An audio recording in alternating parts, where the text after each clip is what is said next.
Midnight in the North Arabian Sea. The aircraft carrier USS Gerald R. Ford turned its massive bow into a 20-knot headwind, signaling the start of a mission that was never supposed to happen.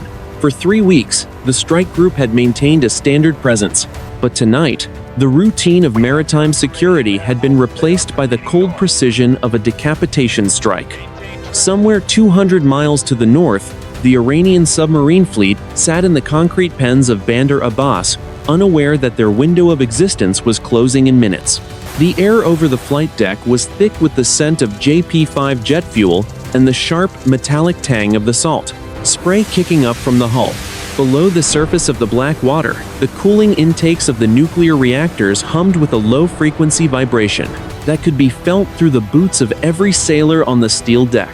The flight deck was a chaotic masterpiece of organized motion, illuminated only by the faint glow of red and blue formation lights. Hundreds of sailors in color-coded jerseys moved between the parked aircraft, their gestures sharp and practiced under the weight of the coming operation. On the 4 catapults, the first wave of the strike package was already being chained down. These were not the standard patrols of the last month. Every aircraft was loaded to its maximum takeoff weight with live ordnance. The ordnance technicians had spent the last 4 hours winching 2,000-pound joint direct attack munitions from the magazines, deep within the ship, to the waiting pylons of the strike fighters. The mission, designated Operation Night Saber, had a singular and uncompromising objective. The United States Navy intended to eliminate the Iranian undersea threat in a single, overwhelming blow before those vessels could exit the Persian Gulf and threaten global energy lanes. Intelligence reports from the previous hour confirmed that all 3 Kilo-class submarines and the newer Fateh-class coastal boats were currently moored at the pier or inside their reinforced shelters. It was a rare moment of tactical vulnerability that the 7th Fleet did not intend to waste. Captain Miller, the commanding officer of the carrier, watched the progress from the bridge, his face caught in the comping, dim light of the tactical displays. To his left, the air boss coordinated the launch sequence with the intensity of an orchestral conductor. The carrier was not alone in this effort. 2 miles to the east, the destroyer DDG-113 and the cruiser CG-73 held their positions, their AN/SPY-6 radars scanning the horizon for any sign of Iranian shore-based response. The entire strike group was a coiled spring, held in place only by the final countdown to launch. On the waist catapults, 2 F-35 Bravo Lightning fighters transitioned to internal power.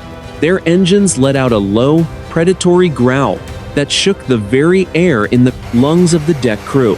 These 5th-generation stealth assets would be the first into the fray, tasked with blinding the Iranian early warning network. Before the heavy hitters arrived, behind them, a line of FA-18 Golf Growler electronic warfare aircraft prepared to saturate the frequency spectrum with noise, ensuring that when the strike hit, the defenders would be fighting in a vacuum of information. The atmosphere on the ship was one of grim professionalism. There were no cheers and no grand speeches, only the rhythmic clanking of heavy chains and the hiss of high-pressure steam venting from the catapult tracks. Each pilot sat in their cockpit, eyes locked on the digital displays of their helmet-mounted systems, running through checklists that had been memorized over thousands of hours of training. They knew the risks of flying into one of the most heavily defended airspaces in the Middle East at night, but the necessity of the mission outweighed the danger. If the Iranian submarines were allowed to submerge and disappear into the deep trenches of the Arabian Sea, the cost in merchant lives and naval assets would be catastrophic. As the clock ticked toward the launch window, the wind began to howl across the flight deck, whipping the signal flags into a frenzy. The ocean was a vast, unforgiving void beyond the reach of the ship's lights, a reminder of the isolation in which these sailors operated. The mission was set, the targets were fixed, and the first aircraft was seconds away from being hurled into the darkness. The silent question hanging over every man and woman on the deck was not if they could hit the target, but what the world would look like when the sun rose over the ruins of Bandar Abbas. 00:15 hours on the 13th of January, 2026. The tactical command center of the USS Gerald R. Ford was a cavern of shadows and glowing glass. Captain Miller stood before the primary holographic display, where the Iranian coastline was rendered in sharp, three-dimensional detail. At coordinates 27 degrees 8 minutes north, 56 degrees 12 minutes east, the naval base at Bandar Abbas appeared as a cluster of reinforced concrete pens and narrow finger piers. This was the heart of the Iranian undersea capability, a complex designed to shield their most dangerous assets from the very strike that was currently being finalized. The intelligence officer, a commander with 15 years of experience in the Middle East theater, pointed a laser at the digital icons representing the target package. There were 8 primary targets. 3 Russian-built Kilo-class diesel-electric submarines, the heavy hitters of the Iranian fleet, were moored at the main pier for refueling. To the east, 5 of the smaller Fateh-class coastal submarines were tucked into the semi-submerged shelters, their hulls partially protected by 10 feet of steel-reinforced concrete. These vessels were the primary threat to the Strait of Hormuz, capable of laying sophisticated naval mines or launching wake-homing torpedoes at passing tankers. The air in the command center was cool and sterile, carrying the faint ozone scent of high-powered processors running at maximum capacity. The only sound was the low, persistent hum of the cooling fans and the quiet murmurs of the tactical controllers monitoring the data links from orbiting satellites. The mission was not just about the submarines. It was about the integrated air defense system protecting them. The briefing shifted to the ring of steel surrounding Bandar Abbas. At least 2 batteries of HQ-9 surface-to-air missiles and an older S-300 system were active, their radars sweeping the horizon for any incoming threat. "We are looking at a saturation strike," the commander explained, his voice steady and devoid of emotion. The F-35 Bravo aircraft will lead the ingress, utilizing their low observable profiles to penetrate the outer radar ring. They will be followed immediately by the EA-18 Golf Growlers, which will deploy a high-altitude electronic jamming curtain to blind the enemy's terminal guidance systems. The plan was a symphony of timing and technology, where a delay of 10 seconds could mean the difference between a successful strike and a lost pilot. To ensure total destruction of the submarine pens, the strike package carried 24 2,000-pound joint direct attack munitions, specifically the Blue 109 bunker buster variants. These weapons were designed to punch through the concrete roofs of the shelters before detonating, creating a pressure wave that would crush the pressure hulls of the submarines inside. For the Kilo-class boats at the pier, the pilots would utilize AGM-158 joint air-to-surface standoff missiles, allowing them to release their ordnance from over 60 kilometers away, well outside the range of the Iranian point defense guns. The logistics of the operation were equally complex. While the strike aircraft were over the target, 2 KC-126, 35 tankers from Al Udeid Air Base would be holding station at altitude 25,000 feet, ready to provide fuel for the high-speed egress. Every gallon of fuel and every pound of ordnance had been calculated to the decimal point. The carrier strike group was not just launching a flight, they were launching a calculated mathematical equation designed to result in 0 Iranian submarines remaining operational by dawn. As the briefing concluded, the lights in the command center shifted to a deep combat red. The pilots of Carrier Air Wing 8 were already moving through the passageways toward their aircraft, their flight suits heavy with survival gear and encrypted radios. The strategic objective was clear. The tactical map was etched in the memory of every flight lead, and the window for diplomatic resolution had officially slammed shut. The mission was no longer a plan on a screen. It was a physical reality moving toward the flight deck at 30 knots, 0035 hours. The flight deck of the USS Gerald R. Ford became the focal point of a massive kinetic energy release as the first E-2 Charlie Hawkeye moved into position on Catapult 1. Unlike the older Nimitz-class carriers, there was no billowing white steam rising from the deck plates. Instead, the electromagnetic aircraft launch system hummed with a deep, subterranean vibration that resonated through the soles of every sailor's boots. The Hawkeye, with its distinctive rotating radar dome, was the eyes and ears of Carrier Air Wing 8, and its departure was the signal that the window for preparation had officially closed. The shooter, crouched low in a yellow jersey, swept his arm forward in a practiced, fluid motion. In an instant, the electromagnetic rails seized the shuttle and hurled the 23,000-kilogram aircraft from a dead stop to 160 knots in under 3 seconds. The Hawkeye disappeared into the black void beyond the bow, its twin turboprop engines clawing at the humid night air. Immediately, the deck crew swarmed the catapult tracks, clearing the area for the primary strike fighters. On catapults 2 and 3, a pair of FA-18 Golf Growler electronic warfare aircraft taxied forward, their wings folded until the final moments of positioning. These aircraft were the shield of the strike package, carrying high-powered jamming pods, designed to saturate the foreign military radar spectrum with a wall of white noise. The smell of burnt ozone from the electromagnetic rails mingled with the thick, oily scent of jet exhaust as the Growlers increased their engine power to a deafening roar. Inside the cockpits of the Growlers, the two-man crews monitored their tactical displays, watching for the link-up with the orbiting Hawkeye. The deck lights were now at their dimmest setting, leaving only the blue-white glow of the engine nozzles to illuminate the workspace. When the signal came, the two Growlers were launched in rapid succession, their afterburners carving twin paths of orange flame through the darkness. The physical shock of the launch pressed the pilots back into their seats with 4 times the force of gravity, a sensation that lasted only seconds but felt like an eternity of crushed lungs and blurred vision. Behind them, the heavy hitters of the strike package, the F-35 Bravo Lightning fighters, began their sequence. These fifth-generation assets were the tip of the spear, carrying the bunker-buster munitions that would seal the fate of the foreign military submarines. As the first F-35 Bravo moved onto Catapult 4, the pilot checked the internal weapons bay doors, ensuring the stealth profile remained unbroken. The engine, a Pratt & Whitney Phone 135, emitted a high-pitched scream that cut through the lower rumble of the deck operations.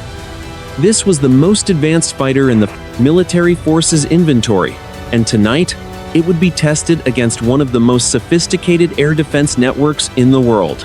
The launch rhythm was relentless, a masterpiece of timing orchestrated by the air boss in the primary flight control tower. Every 60 seconds, another aircraft was flung into the night sky, until 48 aircraft were airborne and forming up into their pre-assigned strike cells.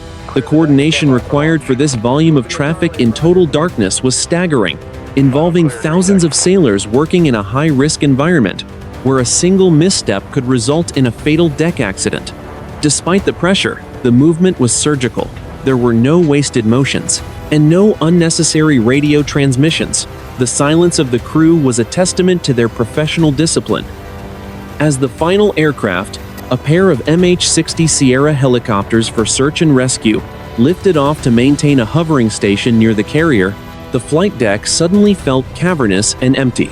The hundreds of sailors who had just performed a high-speed ballet began to retreat to the safety of the island or the catwalks, their faces glistening with sweat and hydraulic fluid. The Gerald R. Ford continued its steady course through the North Arabian Sea, but its teeth were now bared and moving toward the foreign military coast at 1,100 kilometers per hour. The strike package was no longer a collection of individual pilots. It was a single, integrated weapon system aimed directly at the heart of the foreign military navy.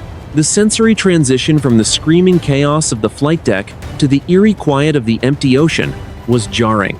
The only sound remaining was the wind rushing over the steel deck and the distant, muffled roar of the departing jet engines. High above, the aircraft began their long, silent climb to 30,000 feet, where the air was thin and cold. They were moving into a world of electronic signatures and infrared sensors, where the only thing that mattered was the precision of the mission and the cold steel of the ordnance hanging in their bays. The first phase of Operation Night Saber was complete. The second phase, the penetration of the most dangerous airspace in the region, was just beginning, 1 hour after the final launch. The strike package of Carrier Air Wing 8 moved through the thin, freezing air at 30,000 feet, a ghost formation carved from titanium and carbon fiber. Below them, the Gulf of Oman was a void of absolute black, indistinguishable from the sky, except for the faint, rhythmic luminescence of breaking waves against the distant Iranian coastline. The 4 F-35 Bravo Lightning fighters led the formation, their internal weapons bays sealed tight to maintain their low observable radar profiles. These aircraft were the eyes of the strike, their sophisticated sensor suites fused into a single, cohesive picture of the battle space that was shared instantly across the entire digital network of the fleet. Inside the cockpit of the lead F-35 Bravo, the pilot felt the slight, high-frequency vibration of the engine through the frame of his seat. The environment was a sterile bubble of pressurized oxygen and the faint chemical scent of the rubber face mask. The only light came from the massive panoramic touchscreen display, which rendered the world in shades of tactical green and amber. To his left and right, his wingmen were invisible to the naked eye, their position lights extinguished, and their radar signatures reduced to the size of a small bird. They were crossing the invisible line, in the sky known as the fence, entering the sovereign airspace of the Islamic Republic of Iran at 850 kilometers per hour. 20 miles behind the stealth fighters, the 3 EA-18 Gulf Growler electronic warfare aircraft began their primary work. This was the silent phase of the suppression of enemy air defenses. The Growlers did not fire missiles, they fired electrons. Their high-capacity jamming pods were already radiating a complex web of deceptive signals designed to confuse the Iranian early warning radars at Bandar Abbas and Bandar Abbas. On the Iranian radar screens, the American strike package did not appear as a formation of 40 aircraft, but as a flickering wall of static and false returns that made it impossible to achieve a weapons-grade lock. The tactical coordination was managed by the E-2 Charlie Hawkeye, which circled 40 miles behind the main strike, at an altitude of 25,000 feet. The mission controllers inside the Hawkeye monitored the entire Persian Gulf, watching for any sign of Iranian interceptors scrambling from tactical airbases at Shiraz or Bushehr. The radio silence was absolute. Every pilot knew their position and their timing to the second. They were navigating toward coordinates 27 degrees north, 56 degrees east, the precise location where the Iranian submarine pens waited beneath their concrete canopies. The sensory experience of the ingress was one of extreme isolation. At this altitude, the temperature outside the canopy was 50 degrees below zero, causing a thin layer of frost to form at the edges of the glass. The pilots could see the distant orange glow of the Iranian mainland, the lights of coastal villages and military installations flickering like dying embers. It was a jarring contrast to the high-technology warfare they were conducting, a world of ancient geography viewed through the lens of 21st-century targeting sensors. Every breath in the oxygen mask was a reminder of the physical toll of high-altitude flight, the lungs working against the pressure to keep the mind sharp and focused. As the formation closed to within 100 kilometers of Bandar Abbas, the tension in the cockpits reached a sharp, electric peak. The F-35 Bravo sensors began to detect the first active sweeps from the Iranian HQ-9 surface-to-air missile batteries. On the tactical displays, red circles appeared, indicating the lethal range of the enemy's long-range interceptors. The Growlers responded by shifting their jamming frequencies into a more aggressive, high-power mode, a digital duel taking place at the speed of light. The American pilots watched as the red circles on their screens flickered and distorted, the Iranian radar operators struggling to find a solid target. In the shifting electronic fog, the strike package was now split into two distinct elements.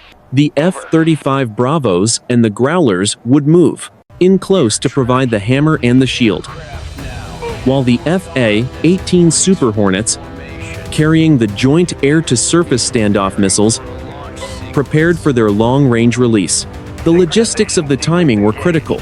The jamming had to be perfectly synchronized with the missile arrival to ensure the Iranian point defense systems were overwhelmed. The silence of the ingress was about to be shattered by the most violent exchange of fire the region had seen in decades. The pilots adjusted their throttles, the low-frequency hum of the engines deepening as they prepared for the final run into the heart of the enemy's defenses. 15 hours. The electronic silence over the Strait of Hormuz was shattered not by a voice, but by a sudden, jagged spike on the tactical displays of the lead F-35 Bravo. At coordinates 27 degrees 50 minutes north, 56 degrees 5 minutes east, an Iranian HQ-9 surface-to-air missile battery had finally committed. The radar operators on the ground, frustrated by the flickering ghosts on their screens, had shifted their systems into a high-intensity pulse Doppler mode, attempting to burn through the American jamming. In the cockpit of the lead stealth fighter, a sharp, rhythmic chirping sound erupted in the pilot's headset. The unmistakable warning of a terminal engagement radar locking onto his position. The pilot did not panic. He adjusted his grip on the side-stick controller and initiated a shallow, high-speed bank to the west. Contact, AAA and SAM activity, Bandar Abbas South, he transmitted over the encrypted data link. Immediately, the 3 EA-18 Gulf Growler electronic warfare aircraft shifted their mission profiles. This was the moment of the SAID, the suppression of enemy air defenses. The Growlers increased their engine thrust, the twin General Electric 404 engines pushing the airframes toward the sound barrier. On their underwing pylons, the AGM-88 HARM missiles, high-speed anti-radiation missiles, were already powered up, their seeker heads tuned to the exact frequency of the Iranian HQ-9 radar. The air around the strike package was no longer empty. To the north, the horizon was suddenly punctuated by 3 brilliant, white-hot streaks of light. These were the Iranian interceptor missiles, launched blindly into the electronic fog in the hope of a lucky proximity kill. The missiles climbed into the thin air at Mach 4, their solid rocket motors leaving jagged scars of white smoke against the black velvet of the night. From his cockpit, the American flight lead could see the flickering glow of the missile exhaust, a terrifyingly beautiful sight that signaled the transition from a stealthy ingress to an active combat engagement. Magnum! Magnum! The lead Growler pilot called out. The traditional brevity code for a radiation-seeking missile launch. 2 AGM-88 HARM missiles detached from the rails with a violent, forward jolt that shook the entire airframe. The missile's rocket motors ignited with a blue-white flash, accelerating the weapons to over 2,000 kilometers per hour in seconds. These were predatory machines, designed with a single purpose: to find the source of the radar waves and fly directly down the throat of the transmitter. The pilots watched the digital icons for their missiles race across the tactical map, closing the 50-kilometer gap to the Iranian battery in less than 1 minute. The sensory environment inside the cockpits had transformed into a high-stakes digital duel. The air smelled of recycled oxygen and the faint, hot scent of overtaxed electronics. The pilots' HUDs, the head-up displays, were flooded with a cascade of data: altitude, airspeed, missile time to impact, and the lethal envelopes of the enemy's remaining batteries. The G-forces shifted constantly as the pilots performed subtle maneuvers to stay at the very edge of the Iranian radar coverage, playing a lethal game of hide-and-seek at 30,000 feet.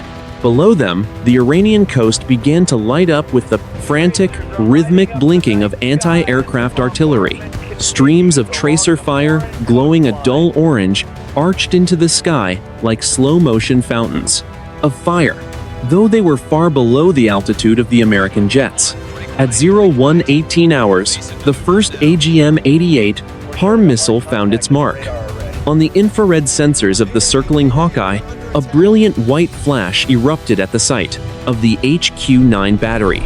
The 200-pound warhead, packed with thousands of tungsten cubes, detonated directly above the Iranian radar van, shredding the sensitive electronics and the surrounding support vehicles in a millisecond. The radar signal that had been chirping in the American headsets vanished instantly, replaced by the flat, comforting hiss of static. The veil of the Iranian air defense network had been torn open, creating a 10-mile-wide corridor of electronic silence. The suppression was not complete, but it was sufficient. With the primary long-range battery silenced, the FA-18 Super Hornets moved into their release positions. They were now 80 kilometers from the submarine pens, the optimal range for their joint air-to-surface standoff missiles. The pilots toggled the master arm switches to the on position, the digital displays in their cockpits turning a lethal shade of crimson. The mission was moving from the suppression phase to the destruction phase. The Iranian submarine fleet, still moored and oblivious to the loss of their radar shield, was now less than 4 minutes away from physical contact with 24,000 pounds of American high explosives. The physical sensation of the combat was a combination of extreme focus and a crushing awareness of the environment. The vibration of the jets, the cold glow of the screens, and the distant, silent explosions on the ground created a surreal landscape of modern warfare. There were no voices screaming on the radio, only the cool, professional exchange of coordinates and weapon states. The United States Navy was operating with the cold efficiency of a machine, and the foreign military defenders were struggling to even see the hand that was about to strike them. 01:25 hours. Over the dark expanse of the Strait of Hormuz, the strike package reached the terminal release point. Inside the lead FA-18 Super Hornet, the pilot's thumb hovered over the red weapons release button on the side-stick controller. The digital countdown on his head-up display hit 0, and he felt the airframe lurch upward as two joint air-to-surface standoff missiles detached from the underwing pylons. The heavy munitions fell for a fraction of a second in freefall before their stubby wings flicked open and their small turbojet engines ignited with a high-pitched whine. Across the formation, 20 more missiles were released in a synchronized wave. A lethal swarm of stealthy cruise missiles skimming just 50 meters above the black water at 850 kilometers per hour. Simultaneously, 4 F-35 Bravo Lightning fighters moved directly over the naval base at an altitude of 15,000 feet. The internal weapons bay doors cycled open with a mechanical hiss, exposing the lethal cargo within. The pilots designated their targets, the reinforced concrete shelters housing the Fateh-class submarines. 4 BLU-109 bunker buster bombs, each weighing 2,000 pounds, were released into the night air. The heavy steel casings, designed to penetrate 6 meters of reinforced concrete, stabilized themselves with GPS-guided tail fins screaming toward the Earth at terminal velocity. The first joint air-to-surface standoff missile reached the main pier at Bandar Abbas 3 minutes later. The warhead punched straight through the sail of the lead Kilo-class submarine, the 450 kilograms of high explosives detonating deep within the pressure hull. The physical shock was absolute. The 1,000-ton submarine did not just sink. It ruptured along its weld seams, the steel plating peeling back like wet paper. A massive fireball erupted from the center of the vessel, bleaching the sky white and casting long, jagged shadows across the naval base. The heat blast washed across the pier, instantly vaporizing the diesel fuel lines and sending a wall of searing air toward the guard towers. Inside the reinforced pens, the destruction was even more surgical. The Blue 109 bunker busters struck the concrete roofs with a sound like a hammer hitting an anvil. The hardened steel noses drove into the concrete, burrowing 3 meters deep before the delayed action fuses triggered the main charge. The pressure wave was trapped within the narrow confines of the pens, compressing the air until the very atmosphere became a solid wall of force. The 5 Fateh-class submarines inside were crushed instantly, their light hulls collapsing inward as the concrete ceilings above them disintegrated into thousands of tons of falling rubble. Black, oily smoke boiled out of the pen entrances, followed by a secondary explosion that sent a 10-ton steel door flying 40 meters into the harbor. On the pier, the foreign military security personnel were thrown off their feet by the overpressure of the first strikes. The surviving sailors scrambled in a blind panic, their voices lost in the roar of the burning fuel and the screaming of emergency sirens. One officer attempted to reach a manual fire suppression valve, but a second missile strike on a nearby warehouse sent a spray of white-hot shrapnel through the area, cutting him down and igniting the auxiliary generator bank. The water in the harbor began to boil as thousands of gallons of burning diesel oil poured from the ruptured hulls of the Kilo-class boats, creating a lake of fire that consumed everything at the waterline. The aftermath was a landscape of catastrophic mechanical failure. The 3 Kilo-class submarines, the pride of the foreign military undersea fleet, were now nothing more than charred, half-submerged wreckage settled into the mud of the harbor floor. Thick, acrid smoke from burning rubber and hydraulic fluid rose in a massive column, visible for 30 miles in every direction. The silence that followed the initial detonations was filled only by the crackling of the fires and the distant, rhythmic thud of secondary ammunition cooking off deep within the ruins of the pens. The foreign military submarine fleet had been systematically dismantled in exactly 180 seconds. High above, the military pilots watched the results through their infrared targeting pods. The green and black displays showed a series of thermal blooms, so intense they threatened to wash out the sensors. There was no celebration on the radio, only the cold, professional confirmation of hits. Target Package Alpha neutralized, the flight lead transmitted. All primary objectives destroyed, initiating egress. The strike package banked hard to the south, their engines glowing as they accelerated toward the safety of the open sea, leaving the burning remains of Bandar Abbas to the rising sun. 01:30 in the morning. The strike package was already 10 miles south of the burning port when the Iranian Air Force finally clawed its way into the sky. From the tactical airbase at Shiraz, 4 aging but lethal 4 Phantom fighters and 2 MiG-29 Fulcrums had scrambled, their afterburners appearing as tiny, flickering needles of white light on the long-range infrared sensors of the E-2 Charlie Hawkeye. The Iranian pilots were flying with a desperate, chaotic energy, vectored by ground controllers who were screaming over the radio frequencies, now that their primary radar net had been shredded.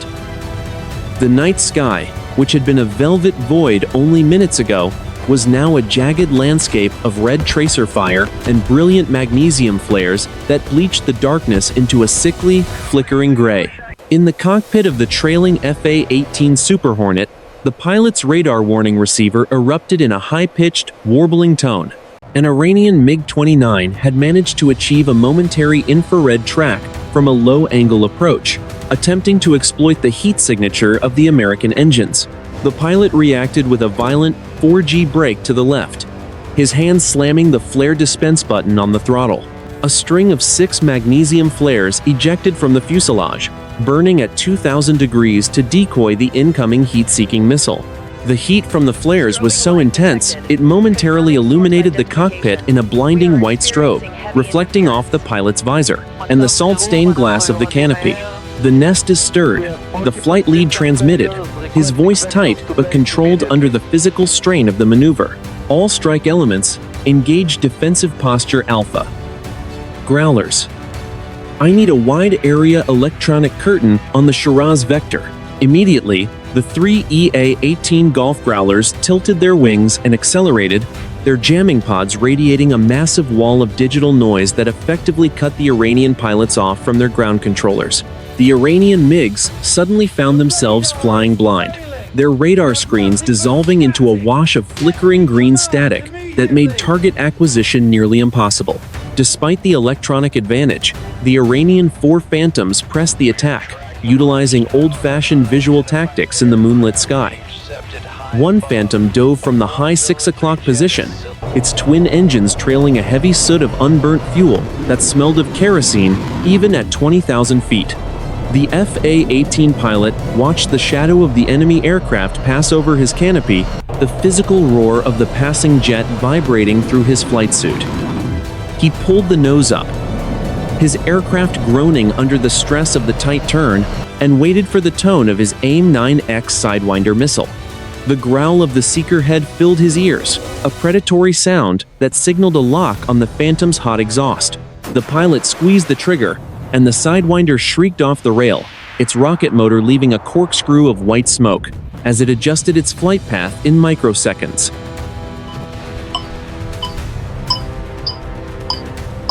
The missile struck the Iranian fighter just behind the cockpit. The blast of the high-explosive warhead severing the tail section and sending the aircraft into a flat, flaming spin toward the dark waters of the Gulf. The pilot of the Phantom did not eject.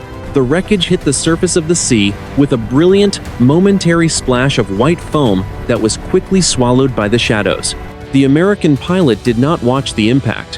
He was already scanning for the next threat, his eyes darting between the digital tactical map and the vast, dangerous, empty space outside his glass. The engagement was not entirely one-sided.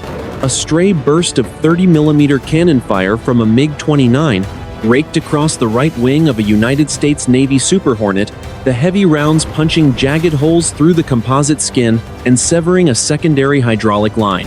The aircraft shuddered violently, the controls momentarily becoming heavy and sluggish. "I'm hit. I've lost auxiliary hydraulics," the pilot reported, his voice steady despite the red master caution light flashing on his console. Two F-35 Bravo fighters, hidden by their stealth profiles, immediately dropped into a protective orbit around their damaged teammate, their sensors searching for the MiG that had dared to close the distance. The F-35 pilots did not need to maneuver for a dogfight. They utilized their sensor fusion to lock the MiG from 15 miles away, long before the Iranian pilot even knew he was being watched. Two AIM-120 AMRAAM missiles were released from the internal bays, the silent killers accelerating to Mach 4 in the thin air. The MiG-29 erupted in a spectacular fireball that lit up the horizon for 50 miles, the debris scattering like falling stars.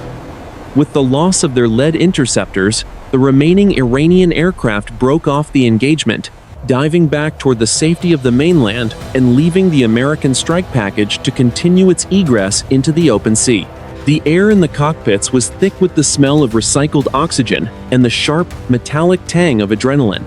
The pilots were drenched in sweat, their muscles aching from the high-G maneuvers, but the tactical objective remained the priority. They were now 30 miles off the coast, moving back into the protective umbrella of the Carrier Strike Group's Aegis defense system. The Iranian Air Force had been repelled, the submarine fleet was in ruins, and the long, tense flight back to the USS Gerald R. Ford had begun. The ocean below remained a silent, black witness to the carnage that had just unfolded in the clouds above the Strait of Hormuz. 2 a.m.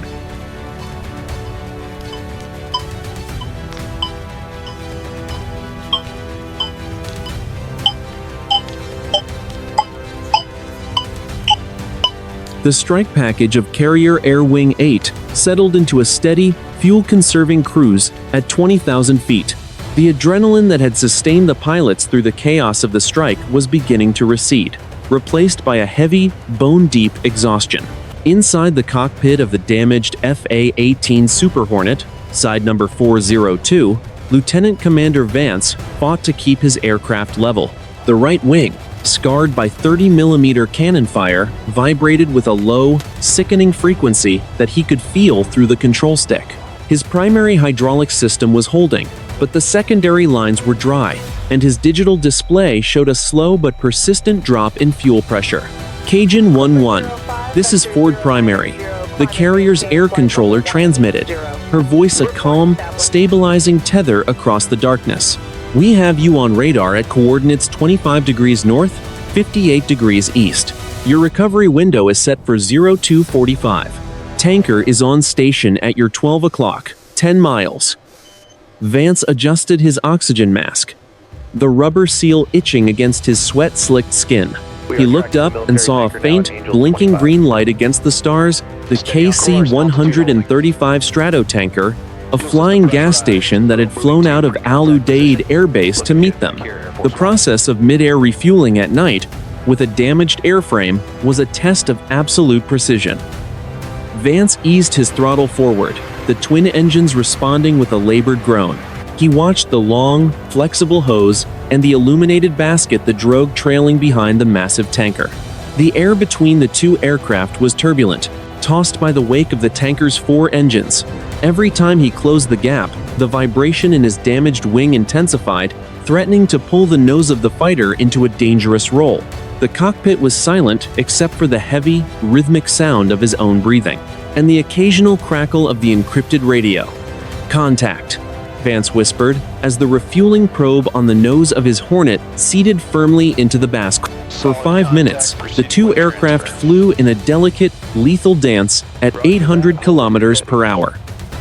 Thousands of pounds of JP-5 jet fuel surged through the lines, giving the Super Hornet the lifeblood it needed to make it back to the carrier. In the dim glow of the tanker's external lights, Vance could see the jagged holes in his own wing, the torn composite skin flapping in the slipstream like a wounded bird. The sight was a stark reminder of how close they had come to losing an aircraft over Bandar Abbas. To his left and right, the F-35 Bravo stealth fighters maintained a protective formation. Their internal sensors were still scanning the horizon, watching for any sign of Iranian long-range interceptors that might have attempted a pursuit. The pilots of the stealth jets remained silent, their presence indicated only by the faint, purple glow of their engine nozzles. The entire formation was a testament to American naval logistics. Even in the middle of a combat zone, the support structure was seamless, ensuring that every pilot had the fuel and the protection required to return home. The environment at 20,000 feet was surreal and isolated. The clouds below were a vast, white floor under the moonlight, while the sky above was a crystalline dome of stars. It was hard to reconcile this peaceful vista with the smoldering ruins of the submarine pens they had left behind. Vance checked his fuel state, 10,000 pounds, and climbing. He felt a slight lessening of the tension in his shoulders. The aircraft was heavy with fuel now, making it more stable, though the damaged wing continued its persistent, rhythmic shudder. He disengaged from the tanker with a sharp, clean brake and banked toward the south, following the digital path toward the Gerald R. Ford. As the strike package closed the distance to the carrier, the tactical controllers began the complex process of stacking the aircraft for recovery. Each flight was assigned an altitude and a holding pattern based on their fuel state and the severity of any damage. Vance, as the only damaged airframe, was given priority. He began a slow, controlled descent, the air getting thicker and warmer as he dropped toward the sea. The smell of the cockpit, a mix of ozone, hydraulic fluid, and salt, seemed to intensify as the pressure changed. The long return was the most dangerous part of the mission for a tired pilot. The psychological letdown after combat could lead to fatal errors. During the landing sequence, Vance performed a final check of his landing gear and tailhook, praying the hydraulic actuators would hold for one last cycle. Far below, he saw the faint, white wake of the carrier, a tiny sliver of light in 1,000 miles of black ocean. It was the only home he had, and it was waiting for him at 30 knots into the wind. 0 to 45 hours. The USS Gerald R. Ford was a sliver of phosphorescent white against the obsidian expanse of the North Arabian Sea, moving at 30 knots into a steady headwind. From 5,000 feet, the flight deck looked no larger than a postage stamp, a tiny island of organized chaos in a world of absolute shadow. For Lieutenant Commander Vance, peering through the salt-smudged glass of his canopy, the carrier was the only thing that mattered. His right wing continued to shudder, a persistent mechanical vibration that seemed to grow louder as he slowed the aircraft for the approach. The hydraulic pressure in his primary system was holding, at 3,000 pounds per square inch, but the red warning light for his auxiliary flight controls remained a constant, rhythmic pulse. On his instrument panel, Cajun 1-1, you are on the ball. The landing signal officer transmitted from the platform at the stern of the ship. His voice was the final authority, calm and clinical, cutting through the static of the recovery frequency. Vance locked his eyes on the Fresnel lens optical landing system, the meatball to the left of the flight deck. It was a cluster of lights that told him exactly where he was in relation to the ideal glide slope. If the yellow light stayed centered between the green datums, he was on path. If it rose, he was too high. If it dropped, he was dangerously low, a situation that could lead to a catastrophic ramp strike. The environment inside the cockpit was a sensory overload of high-frequency noise and tension. The smell of his own sweat was thick inside the oxygen mask, mingled with the faint, hot scent of the overtaxed electronics. Vance adjusted the throttles with microscopic movements, fighting the burble of air behind the massive island of the carrier. As the round down of the ship swept beneath his nose, he felt the sudden, violent downdraft that threatened to slap his damaged wing toward the steel deck. He corrected with a sharp jab of left rudder, the airframe groaning as the titanium hook extended into the slipstream. The impact was a controlled crash. The main landing gear slammed onto the non-skid surface of the deck with a force that compressed the heavy-duty struts to their limits. Simultaneously, the tailhook caught the number 3 wire of the advanced arresting gear. The electromagnetic system engaged instantly, providing a smooth but crushing deceleration that threw Vance forward into his shoulder harnesses with 4 times the force of gravity. In less than 2 seconds, the 23,000-kilogram Super Hornet was brought from 150 knots to a dead stop. The physical shock was so intense it momentarily blurred his vision, the cockpit vibrating with the scream of the engines as he pushed the throttles to full military power, a standard safety procedure in case the wire snapped. 2 wire, Cajun, pull it back, the LSO commanded. Vance retarded the throttles to idle. The deafening roar of the engines fading into a high-pitched whine. The tension on the arresting cable released, and the yellow-shirted taxi directors swarmed the aircraft. Their lighted wands moved in precise, synchronized arcs, guiding the wounded fighter out of the landing area to make room for the next aircraft in the pattern. As the Hornet taxied toward the elevator, the heavy scent of burnt rubber and hot hydraulic fluid filled the air, venting from the overheated brakes and the jagged holes in the right wing. The deck ballet was in full swing. Even as Vance was shutting down his engines, the recovery of the F-35 Bravo stealth fighters had begun. These aircraft utilized their sophisticated sensor suites to execute a series of perfect, automated landings, their internal computer systems compensating for the pitching of the setting deck in the 4-meter swells. As each jet came to a halt, the blue-shirted aircraft handlers moved in, chaining the wheels to the deck with heavy steel tie-downs to prevent them from sliding in the wind. The logistics of the recovery were a masterpiece of timing. 40 aircraft had to be landed, taxied, and parked in under 30 minutes to keep the deck clear for emergency operations. Below the flight deck, in the cavernous hangar bay, the maintenance crews were already preparing for the damaged Hornet. The brown shirts, the plane captains, and the green shirts, the maintenance technicians, stood ready with portable diagnostic computers and replacement hydraulic lines. They watched as side number 402 was lowered on elevator number 2, the aircraft looking small and fragile under the bright industrial lights of the hangar. The damage to the wing was extensive. 30mm rounds had shredded the leading-edge flaps and punctured pi, a secondary fuel cell. The lead petty officer ran his hand over the jagged metal, his face set in a grim expression of professional focus. This aircraft would not fly again for 72 hours, but the pilot was safe and the mission was accomplished. On the flight deck, the purple shirts, the fuel crews known as grapes, moved between the parked aircraft with high-pressure fuel hoses.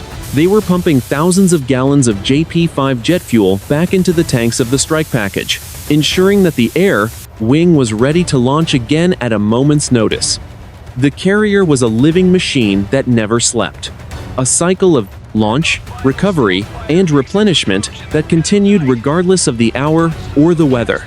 As the last F-35 Bravo caught the wire and came to a stop, a heavy, exhausted silence finally began to settle over the ship. The deck was full. Once again, a forest of gray titanium and folded wings resting under the stars of the North Arabian Sea. 5 in the morning on the 13th of January, 2026. The first gray light of dawn began to bleed across the eastern horizon, illuminating the white caps of the North Arabian Sea. Inside the carrier's intelligence center, the atmosphere was one of clinical, quiet intensity. The mission controllers and tactical analysts sat before a wall of high-resolution monitors, waiting for the final overhead satellite pass from the National Reconnaissance Office. The ship itself had turned back toward its primary patrol station, the hum of the nuclear reactors providing a steady, low-frequency background to the tapping of keyboards and the hushed exchange of data. At 05:15 hours, the first thermal and optical images of Bandar Abbas appeared on the main screen.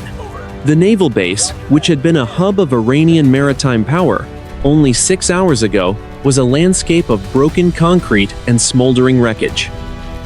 The 3 Kilo-class submarines at the main pier were confirmed as total losses.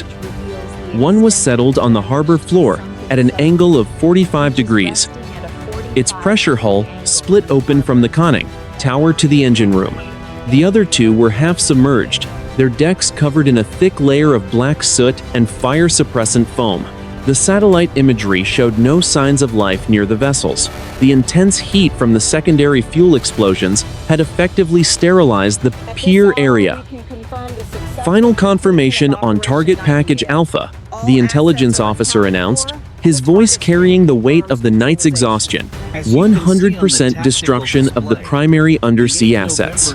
All 8 submarines, 3 Kilo-class and 5 Fateh-class, are neutralized. The concrete shelters for the coastal boats have suffered a total structural collapse. Initial analysis suggests the facilities will be non-operational for a minimum of 24 to 36 months.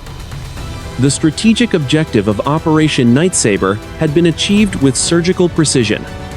The Iranian ability to contest the Strait of Hormuz with undersea weapons had been eliminated in a single 6-hour window. The logistics of the strike were summarized in a scrolling tactical report. Carrier Air Wing 8 had expended 24 joint air-to-surface standoff missiles, 16 2,000-pound bunker buster munitions, and 12 AGM-88 HARM missiles. The total cost of the ordnance was estimated at $48 million, a significant sum, but a fraction of the cost of a single merchant tanker or a United States Navy destroyer. The replenishment ships of the strike group were already moving into position to transfer fresh munitions and fuel to the Gerald R. Ford, ensuring the carrier remained at 100% combat readiness for any follow-on engagements. The cost to the United States Navy was remarkably light. Of the 48 aircraft launched, all 48 had returned to the ship. Only one FA-18, Super Hornet, side number 402, had sustained moderate battle damage from enemy anti-aircraft fire. The maintenance crews in the hangar bay reported that the aircraft was repairable and would be back in the flight rotation within 72 hours. No American personnel were killed or wounded during the mission. The professionalism and training of the pilots, combined with the overwhelming electronic advantage provided by the Growlers, had created a protective shield that the Iranian defenders could not penetrate. On the Iranian side, the casualties were severe. Intelligence estimated that 300 to 400 naval personnel and air defense operators had been killed or injured in the strikes. The destruction of the HQ-9 radar batteries and the port infrastructure represented a multi-billion-dollar loss for the Iranian base military. More importantly, the psychological impact of a carrier-based strike reaching so far into their sovereign territory without a single American loss would likely force a dramatic reassessment of their regional strategy. The message from the United States 7th Fleet was clear. The global energy lanes were not open for negotiation, and the price for threatening them would be paid in the currency of total naval destruction. Up on the flight deck, the air was cold and fresh, the smell of jet fuel finally dissipating in the morning breeze. The sailors of the morning watch were already at work, scrubbing the deck and performing the 1,000 small tasks required to keep the ship running. There were no victory celebrations and no grand announcements over the ship's intercom. The mission was finished, the data was recorded, and the Gerald R. Ford continued its silent patrol. The world would wake up to the news of the strike, but for the sailors on the carrier, it was simply the end of another day at the office. As the sun cleared the horizon, the orange light caught the gray hulls of the carrier strike group, casting long shadows across the deep blue water. The North Arabian Sea looked as peaceful as it had the day before, showing no sign of the violence that had occurred in the dark hours of the night. The submarines of Bandar Abbas were gone, settled into the mud of their own harbor, and the balance of power in the Persian Gulf had been reset by the cold, calculated application of American carrier air power.